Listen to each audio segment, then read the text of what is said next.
നീ നിക്കണ്ട പൊക്കോ. രാത്രിയിൽ വേലായുധമെന്ന് കിടന്നോളും. എന്തെങ്കിലും ആവശ്യമുണ്ട് ഇങ്ങോട്ട് വിളിച്ചാൽ മതി. പൊക്കോ. പങ്കിയമ്മ അശ്വതി പറഞ്ഞിട്ടുണ്ട് കാലത്തെ എത്തുമെന്ന് വിചാരിച്ചു. അശ്വതി കുഞ്ഞ് അങ്ങനാ പറഞ്ഞു. കണ്ടില്ലല്ലോ എന്ന് വിചാരിക്കായിരുന്നു. അങ്ങനെ നിന്ന് ഇപ്പില് വീടും പൂട്ടിയിട്ട് പോരാൻ പറ്റുമോ? അവൾ അവിടെ വന്ന് നിൽക്കട്ടെ എന്ന് ഞാൻ ഗോപിയോട് പറഞ്ഞതാ.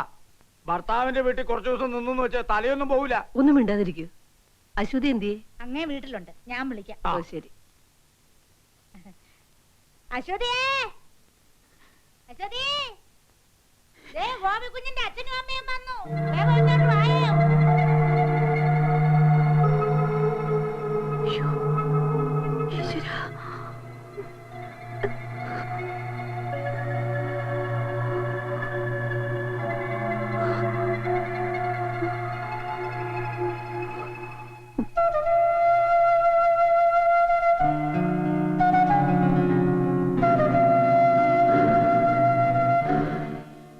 പിന്നെ പങ്കിയമ്മ നീ ഒന്ന് അഡ്ജസ്റ്റ് ചെയ്തോണം. തൽക്കാലം ഇത് ആരും അറിയണ്ട.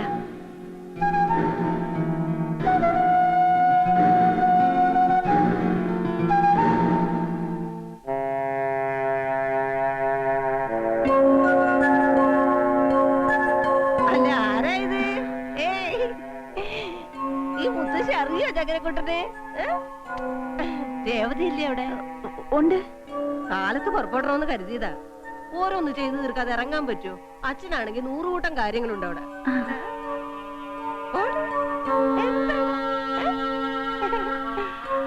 നീ എന്താ മോളെ ക്ഷീണിച്ചിരിക്കുന്നു? സമയത്ത് നേരത്തൊന്നും കഴിക്കാറില്ല. കൊച്ചുപാലനോ വടകള്ള. വൈദ്യർ മഠത്തിൽ നിന്ന് കത്ത് വന്നിട്ടുണ്ട്. ഗോപി വന്നിട്ട് നമുക്ക് അവിടം വരെ ഒന്ന് പോകണം. അദ്ദേഹം ജാതകം നോക്കിയാ ചികിത്സ വിധിക്കുക. ഗോപിയോട് പറഞ്ഞ ഇതൊന്നും മനസ്സിലാവില്ല. നീ ഇതൊക്കെ അവനോടൊന്ന് പറയണം. ധാരാളം പേർക്ക് ഫലം ഉണ്ടായിട്ടുണ്ടെന്നാ പറയുന്നത്.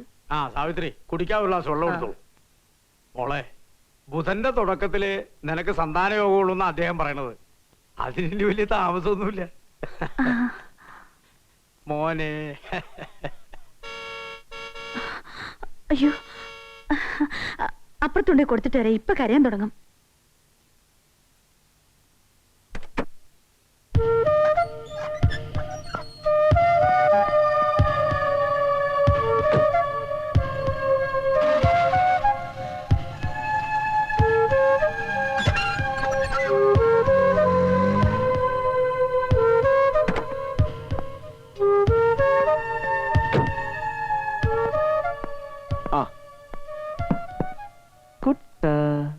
രേവതി ഇല്ലേ ഇവിടെ? കുട്ടിക്ക് ഫയറക്സ് അങ്ങ് പുറത്തു പോയിരിക്കുക. എന്തെങ്കിലും വേണമെങ്കിൽ എന്നോട് വിളിച്ച് പറഞ്ഞാ പോരെ അവക്ക്? ഈ വെയിലത്ത് വല്ല കാര്യമുണ്ട്? മോനെങ്ങ വേണ്ട, ഞാൻ വെച്ചോളാം. വേണ്ട, അശ്വതിയുടെ ജോലി മുഴുവൻ മുടക്കും. ഇതാ കുട്ടം പിള്ളേ.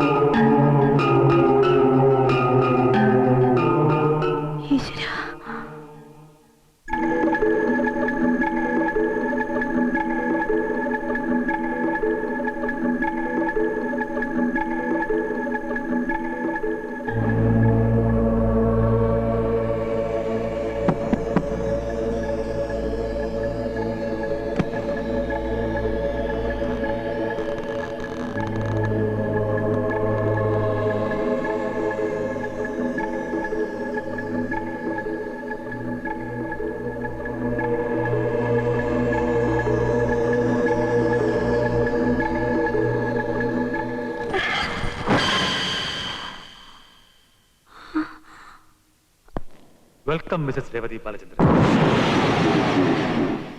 ഒരുപാട് നേരമായോ വന്നിട്ട്? ഇല്ല, ഇപ്പൊ വന്നേ ഉള്ളൂ. കം. രേവതി ഇപ്പൊ വരുമെന്ന് ഞാൻ പ്രതീക്ഷിച്ചില്ല. ഗുഡ്. കുടിക്കാൻ കോഫി, ടീ? വേണ്ട, താങ്ക്സ്.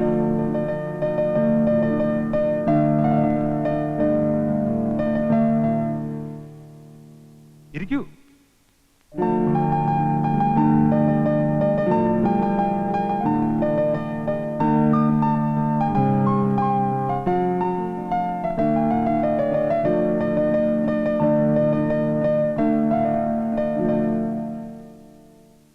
സത്യത്തിൽ ബോട്ട് ക്ലബിൽ വെച്ച് കണ്ടുമുട്ടിയപ്പോ എനിക്ക് വിശ്വസിക്കാനായില്ല. യു ആർ ചേഞ്ച്ഡ് എ ലോട്ട്,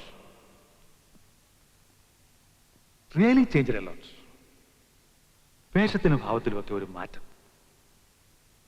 പക്ഷെ ആ പഴയ സ്മാർട്ട്നെസ് അതായിരുന്നു എനിക്കിഷ്ടം. ഓ, ഇപ്പൊ കുടുംബിനിയായല്ലോ, അതിന്റെ ഒരു മാറ്റം അല്ലേ?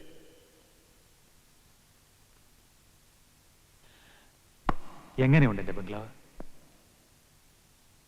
കല്യാണം കഴിഞ്ഞ് പൊന്നുമോന് ഭാര്യയോടൊത്ത് താമസിക്കാൻ അപ്പച്ചൻ വാങ്ങിച്ചിട്ട ബംഗ്ലാവാ. പക്ഷെ പാവം അപ്പച്ചൻ ആഗ്രഹിച്ചതൊന്നും നടന്നു കാണാനുള്ള ഭാഗ്യമുണ്ടായില്ല. രേവതിക്കറിയോ, സ്റ്റിൽ ബാച്ചലർ. അന്ന് സംഭവിച്ചതൊക്കെ മനഃപൂർവ്വമല്ലായിരുന്നു. വേണ്ടായിരുന്നെന്ന് പിന്നെ തോന്നി. നേരിട്ട് കണ്ടൊന്ന് ക്ഷമ ചോദിക്കാൻ പോലും പിന്നൊരവസരം ഉണ്ടായില്ല. വേദനിപ്പിച്ചിട്ടുണ്ടെങ്കിൽ ക്ഷമിക്കണം. All right, all right. സമ്പന്നനായ പിതാവിന്റെ തെമ്മാടിയായ മകന് ഇനി നഷ്ടപ്പെടാനൊന്നുമില്ല, വേദനയുമില്ല. അസൂയ, അസൂയ, ജലസ്, ജലസ്. എന്റെ ജീവിതം നശിപ്പിച്ചിട്ട് ഭർത്താവിനോടൊത്ത് നീ സുഖമായി ജീവിക്കുന്നത് കാണുമ്പോഴുള്ള അസൂയ. Yes. ഒരു പുരുഷന് നേടാവുന്ന എല്ലാ ഭാഗ്യങ്ങളും നീ കാരണം എനിക്ക് നഷ്ടമായി. അതുപോലെ നിനക്കും പ്രിയപ്പെട്ടതൊക്കെ നഷ്ടപ്പെടണം. എന്നെപ്പോലെ നീയും ഒറ്റപ്പെടണം. അല്ലാതെ ഞാൻ വിടില്ല.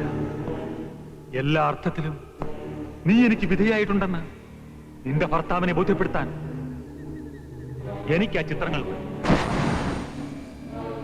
പക്ഷേ എല്ലാം അറിഞ്ഞു കഴിയുമ്പോ നല്ലവനായ ഭർത്താവ് ഒരുപക്ഷെ ക്ഷമിച്ചാലോ?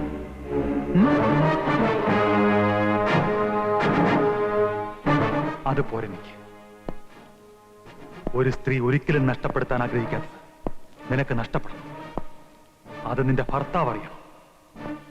അങ്ങനെ നീയും എന്നെ പോലെ ഒറ്റപ്പെടും. എന്നിട്ടും ക്ഷമിക്കുന്ന ഭർത്താവാണെങ്കിൽ പിന്നെ എനിക്കൊന്നും ചെയ്യാനാവില്ല.